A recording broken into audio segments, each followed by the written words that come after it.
목사의 아침 묵상 2025년 10월 9일 목요일 아침입니다. 오늘은 여호수아서 17장 14절로 18절 말씀을 통해서 불평을 감사와 책임의 자리로 바꾸라, 이런 제목으로 말씀 묵상의 은혜를 나누겠습니다. 어제까지 추석을 맞아 친지들을 방문하고 오늘은 쉼을 가집니다.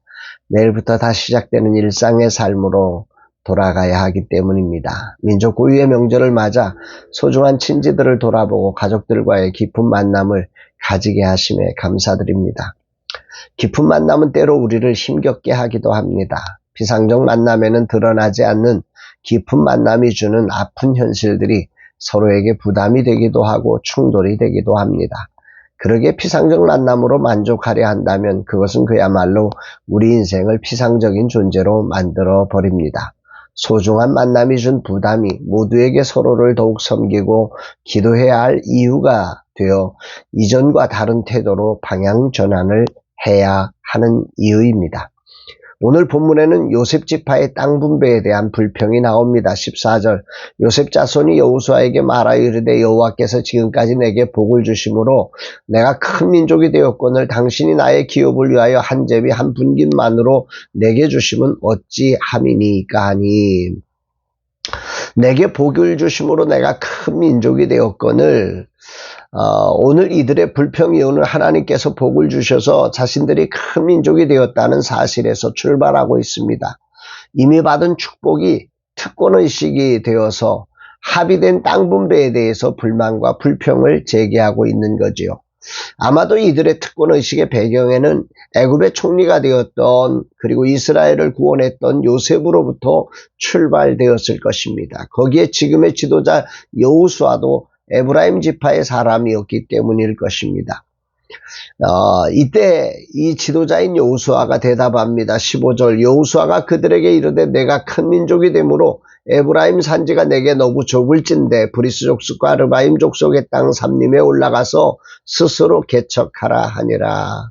그들은 더 많은 땅, 쉽게 점령할 수 있는, 누릴 수 있는 그 소중한 땅들을 우리에게 주어야 마땅하다고 이야기한 것에 대해서 한마디로 너희가 큰 민족이면 스스로 산지로 올라가서 아직 점령하지 않은 땅들을 니들이 개척해서 너희들의 것으로 만들어라, 이렇게 말씀한 것입니다. 큰 것을 받았으면 큰 책임을 감당하라고 하는 말과 같은 것입니다.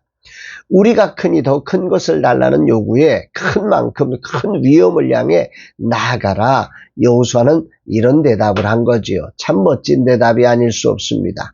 그러자 요셉 지파가 이렇게 말합니다. 16절, 요셉 자손이 이르되 그 산지는 우리에게 넉넉하지 못하고 골짜기 땅에 거주하는 모든 가나안 족속에게는 베스안과 그 마을들에 거주하는 자이든지 이스라엘 골짜기에 거주하는 자이든지 다 철병거가 있나이다. 산지는 우리한테 마음에 차지 않고 평지에 있는 거기에는 철병거가 있어서 우리가 갈 수가 없습니다. 그러니 우리가 갈 수 있는 편안한 평지를 우리에게 주소서, 이렇게 말하는 거지요. 이들은 자신이 큰 민족이 된 것으로 산지와 평지에 더 쉬운 땅을, 그 평지가 아닌 더 쉬운 쉬운 땅들을 자신들에게 달라고 요청한 것입니다. 믿음으로 점령하려는 마음이 아니라, 도전하려는 마음이 아니라 쉬운 땅을 선점하려고 하는 불평을 택한 거지요. 여기에 여호수아는 17, 18절에서 너는 큰 민족이여 큰 권능이 있은즉 한 분깃만 가질 것이 아니라 그 산지도 내 것이 되리니 비록 살림이라도 내가 개척하라, 그 끝까지 내 것이 되리라. 네가 가면 된다. 그러니 너 개척해라, 이렇게 말씀한 것입니다. 너희들이 능히 쫓아낼 수 있다고 용기를 주면서 개척을 요청한 것이지요. 여호수아는 그들이 주장하는 것을 인정해 줍니다. 그래, 너희들 권리 많아. 너희들 참 훌륭한 일을 했어. 너희들 참 복받은 사람이야. 그러니 그 복을 가지고 책임을 감당하는 이유가 되어야 해, 이렇게 말씀한 거지요. 이런 여호수아의 리더십은 전체 이스라엘 지파의 순종과 순조로운 땅 분배 과정의 기준이 될 수 있었음을 보게 됩니다. 쉼을 가지며 다시 일상으로 복귀를 준비하는 날, 주님은 우리가 누렸던 축복이 불평이 아닌 책임이 되게 하라고 말씀하고 계십니다. 삶에는 어디에나 만족할 수 없는 이유가 존재하기 마련이지요. 그리고 누구에게나 상처가 존재합니다. 요셉 지파는 자신들이 이스라엘을 위해 한 헌신에 비해서 받은 게 작다고 생각하며 마음에 상처가 난 것입니다.